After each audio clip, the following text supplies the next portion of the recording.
Welcome to Rethinking Love with Worth the War. My name is Kimmy. Today we're excited to have Sharon Land, who's going to share with us how attunement can protect our children. Sharon is a holistic psychotherapist, and she works with clients to help them find healing.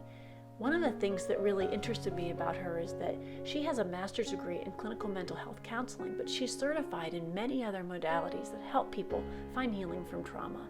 What better person could we bring in to bring a fresh idea of ways that we can raise kids who are healthy and ready for love and relationship so they can avoid the step of having to heal from things going the wrong way, and we can learn how to help them to identify and avoid abuse. So let's talk to Sharon today. So we're so excited to have Sharon here to speak with us about something that's so important that we really build into both the things we teach our kids, and we really look at our own approach to love and relationship. One practice that will lend itself to a really healthy and vibrant love and relationship situation for us, as well as how to avoid abuse. So Sharon, share with us one thing that you wish we all would know and have in our toolbox when it comes to healthy love and relationships, so that we might be able to enter into this arena in a healthier way. That's a really good question. I think that the one thing that goes across the board with how we relate to all individuals in our lives, right, including ourselves, is that it's really important to realize the difference between us when we are activated and we are feeling stressed, or we are feeling anxious, or we are feeling even sometimes scared or in survival mode.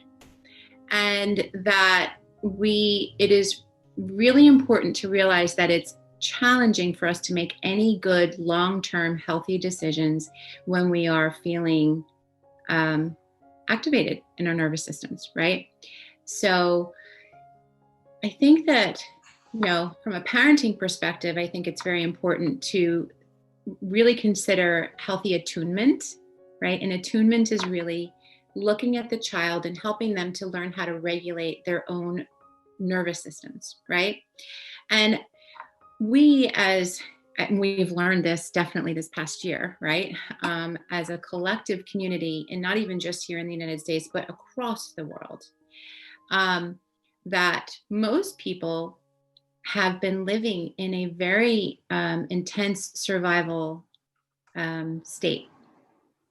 And we have seen some of the ramifications of being forced into those states for very long periods of time, right? And so health ramifications, relationship ramifications, and we a lot of times don't even really know how we feel, right?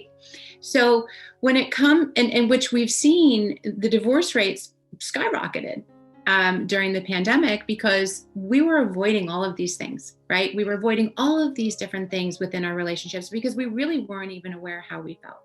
We weren't aware of how we felt because we were constantly chasing something, because we felt like we needed to survive.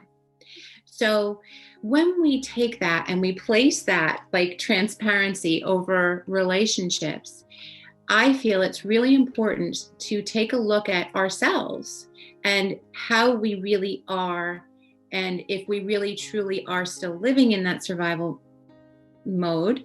And if we are in that survival mode, what can we do to get ourselves out of that, so we can have some good, healthy, long-term consequences for our exchange and our interactions with ourselves, as well as whoever it is that we're interacting with others.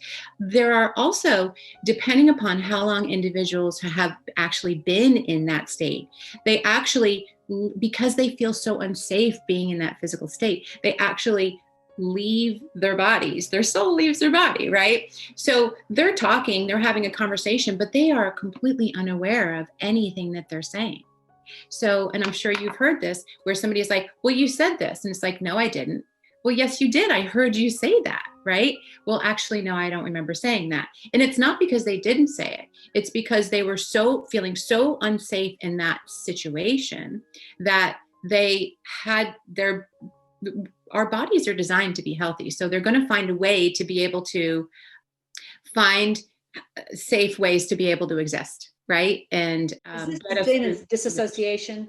It's Yes, dissociation. Yep, Okay. absolutely. Yep. That's important for people to understand. So what you're Yeah. saying is that when you're not in that state of knowing yourself, being attuned, regulating, teaching your kids to do that, there's going that kind of trauma is going to have a switch, and you're going to say, okay, I'm out for a little bit. I'm just going to exist for a little bit. I'm not really in this. Yeah. That where we Right. are. Okay. Okay. And so it's not about thinking that you never have to be in that state. It's about knowing that you're in it and saying, right now isn't necessarily a good time.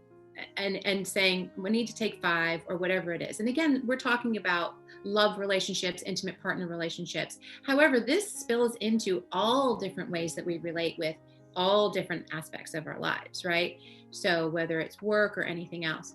And I think that the more that we can, what we've learned is that attunement wasn't necessarily a given because we have things like all of these different methods of, letting your child cry to sleep. And I'm not judging any of them. There's no right or wrong. However, what we found is that it worked for some children. It didn't actually work well and create a healthy response for other children.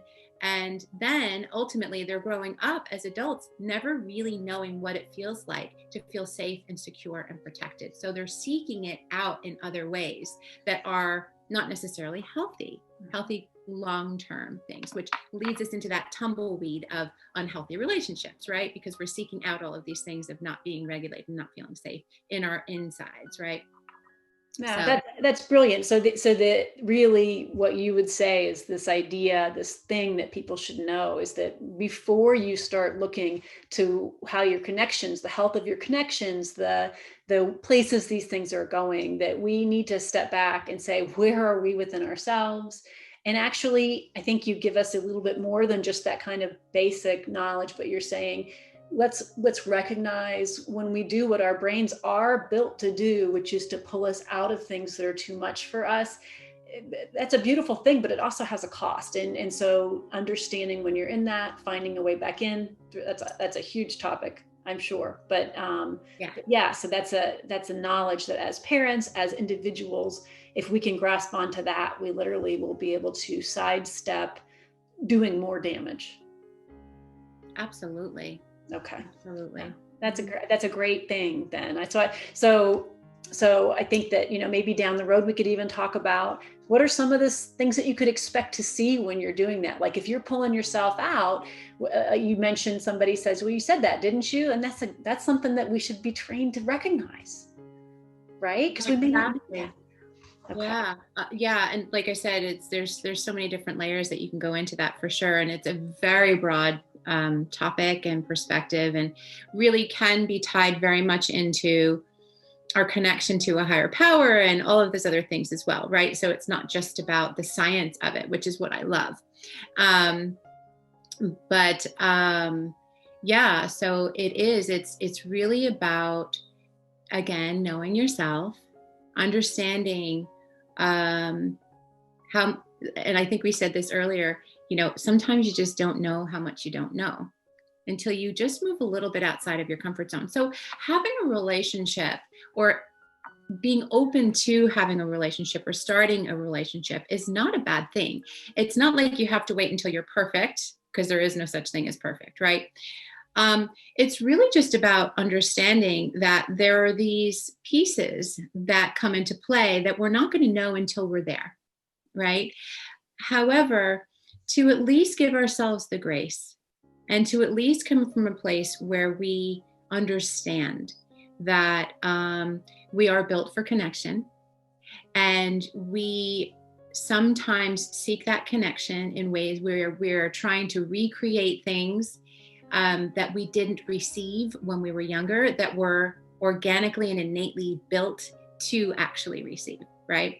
And sometimes we go about it in a way where we are seeking it from individuals who are going to continue to keep us in,